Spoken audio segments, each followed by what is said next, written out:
بسم اللہ الرحمن الرحیم. السلام علیکم ایوری ون. امید ہے کہ آپ سب خیریت سے ہوں گے. آج کی ویڈیو کا ٹاپک ہے William Wordsworth as a revolutionary poet. یہ ایک سوال ہے جو CSS میں بھی پوچھ لیا جاتا ہے اور ایگزام میں اکثر پوئٹری کے کوشچن کے اندر یہ لازمی آ جاتا ہے. آج کی اس ویڈیو میں ہم نے انٹروڈکشن سے سٹارٹ کرنا ہے. ولیم ورڈزورتھ کا سب سے پہلے ہم اس سوال کے اندر انٹروڈکشن لکھیں گے. اس کے بعد بتائیں گے کہ کس طریقے سے وہ ریولیوشنری پوئٹ تھے, کیونکہ انہوں نے پوئٹک کنونشنز یعنی کہ پوئٹک ٹریڈیشنل فارم کو ریجیکٹ کیا تھا, اور پھر کیا کیا انہوں نے, نیا اپنا آرٹ لے کے آئے, جیسے کہ اب پوئٹ فار پیپل بنے.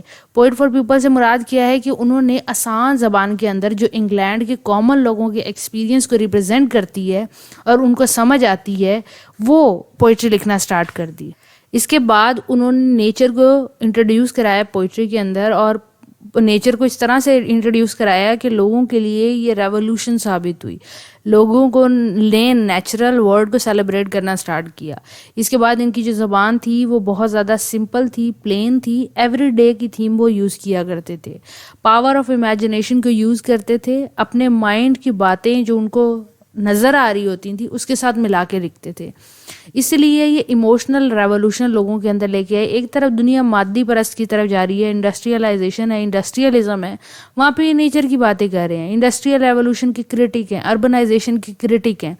تو پھر کیا کر رہے ہیں, جب اس کی برائی کر رہے ہیں اور نیچرل فینومینا کو پیش کر رہے ہیں تو وہ سوشل چینجز پہ بات کر رہے ہیں, پولیٹیکل سوشل ایشوز پہ بات کر رہے ہیں, جس میں آج کل کا بندہ پھنسا ہوا ہے. ورکنگ کلاس جس چیز کے پیچھے بھاگ رہی ہے اس کا ذکر کر رہے ہیں, اور کہہ رہے ہیں کہ کیوں بھاگ رہے ہو, میں تو نیچر کو انٹروڈیوس کرانے کی کوشش کر رہا ہوں. پاسٹ کی باتیں کرتے ہیں, پریزنٹ کی باتیں کرتے ہیں. اس کے علاوہ جو چیز مارجنلائز ہو چکی ہیں ان کی باتیں کرتے ہیں. نیچر کو ایز اے مورل گائیڈ استعمال کرتے ہیں کہ لوگوں نیچر سے قریب ہو جاؤ, نیچر سے قریب ہو جاؤ گے تو خدا کے قریب ہو جاؤ گے. اور ولیم ورڈزورتھ اتنا کام پروڈیوس کرتے ہیں اتنی کوانٹٹی کے اندر کہ دوسرے لوگوں کے لیے مشعل راہ بنتے ہیں. ان کا انفلوئنس رہتا ہے لٹریری موومنٹس کے اوپر, یعنی کہ جو رومانٹک ٹائم پیریڈ ہے, اور اس کے بعد بھی لوگ نیچر کی جب بھی بات کرتے ہیں, نیچر پہ جب بھی پوئٹری کرتے ہیں, ولیم ورڈزورتھ کو یاد کرتے ہیں. یہ ان کی لیگیسی ہے. آپ بھی جو یہ سوال کر رہے ہیں تو یہ ان کی لیگیسی ہے, تو یہ سوال آپ نے سالو کرنا ہے. اس کے علاوہ آج کے ماڈرن ٹائم پیریڈ کے اندر بھی جب بھی ہم بات کرتے ہیں ایولیوشن کی, جب بھی ہم بات کرتے ہیں چینج کی, تو ولیم ورڈزورتھ جو ہیں رومانٹک ٹائم پیریڈ کے اندر امپیکٹ رکھتے تھے. اس کے بعد بیونڈ اس کے بعد بھی امپیکٹ رکھتے تھے. تو جو بھی لوگ جب چینج کی بات کرتے ہیں تو ولیم ورڈزورتھ کی بات کرتے ہیں. سوال کو ڈیٹیل میں ڈسکس کریں گے, پر میں بتا دوں کہ www.bseln.com یہ میری ویب سائٹ ہے جہاں پہ آپ کو لٹریچر اور لنگوسٹکس کے فری نوٹس PDF مل جائیں گے. اب سٹارٹ کرتے ہیں ولیم ورڈزورتھ کی انٹروڈکشن سے. ہر سوال کے اندر انٹروڈکشن امپورٹنٹ ہوتا ہے اگر وہ کسی بھی فگر کے اوپر فوکس کرتا ہے. تو اگر ناول پہ فوکس کرتا ہے تو ناول کا دیں گے. ولیم ورڈزورتھ 1770 کے اندر پیدا ہوئے, 1850 کے اندر ان کی ڈیتھ ہوئی. ان کا جو زیادہ ٹائم پیریڈ ہے آپ دیکھ سکتے ہیں کہ وہ 18 to 19 سینچری چل رہا ہے. 19 سینچری کا آدھی گزار کے گئے ہیں کیونکہ 1850 تک رہے ہیں. تو یہ کون سے ٹائم پیریڈ, کون سے ایرا سے بلانگ کرتے ہیں؟ رومانٹک ایرا سے بلانگ کرتے ہیں. انگلینڈ کے اندر رومانٹک موومنٹ چل رہی ہے. اب ولیم ورڈزورتھ کیا ہیں, ریولیوشنری پوئٹک سٹائل لے کے آتے ہیں. کیوں؟ کیونکہ نیچر کی تھیم کو اتنا ڈسکس کرتے ہیں کہ لوگ ان کو نیچر کا ورشپر کہہ دیتے ہیں. اس کے علاوہ سیمیول ٹیلر کالرج جو ہیں, جن کو ایمسٹری کالرج کہتے ہیں, وہ ولیم ورڈزورتھ کے ساتھ مل کے کام کرتے ہیں اور لیریکل بیلڈ جیسا ورک پروڈیوس کرتے ہیں. جب آپ لیریکل بیلڈ پڑھتے ہیں تو آپ کو پتہ لگتا ہے کہ وہ بتاتے ہیں کہ پوئٹری کرنی کس طریقے سے ہے. اس کے علاوہ مختلف پوئمز کی کلیکشن پبلش کراتے ہیں جو ٹریڈیشنل فارم سے ہٹ کے ہیں, وہ نئے ہیں, ان میں آپ کو سمپل انداز نظر آئے گا, اسیسیبلٹی نظر آئے گا. ولیم ورڈزورتھ کو پوئٹ آف پیپل بھی کہتے ہیں. کیوں؟ اسی لیے کیونکہ وہ سمپل اور اسیسیبل سٹائل کے اندر لکھتے تھے. اپنی انڈیویجول امیجنیشن کو استعمال کرتے ہوئے ایموشن کو پرووک کرتے تھے اور نارمل لوگوں سے کنیکٹ کر جاتے تھے. نیچرل ورلڈ کو as a source of inspiration and spiritual upliftment کے طور پہ استعمال کرتے تھے, اور یہ ہر کوئی کر سکتا ہے. اور سوسائٹی کے اندر جو مارجنلائز طبقہ ہے اس کے بارے میں ذکر کرتے تھے. اس کے بعد یہ چیلنج کرتے تھے پوئٹک کنونشنس کو. پوئٹک کنونشن سے مراد یہ ہے کہ روایات جو پوئٹری کے اندر سیٹ کی کر دی گئی تھیں ان کو ولیم ورڈزورتھ چیلنج کیا کرتے تھے, اور کس طریقے سے انہوں نے ٹریڈیشنل فارم کو چھوڑ کے نیا فارم انٹروڈیوس کرایا, اس بات کو ہم نے ڈسکس کرنا ہے.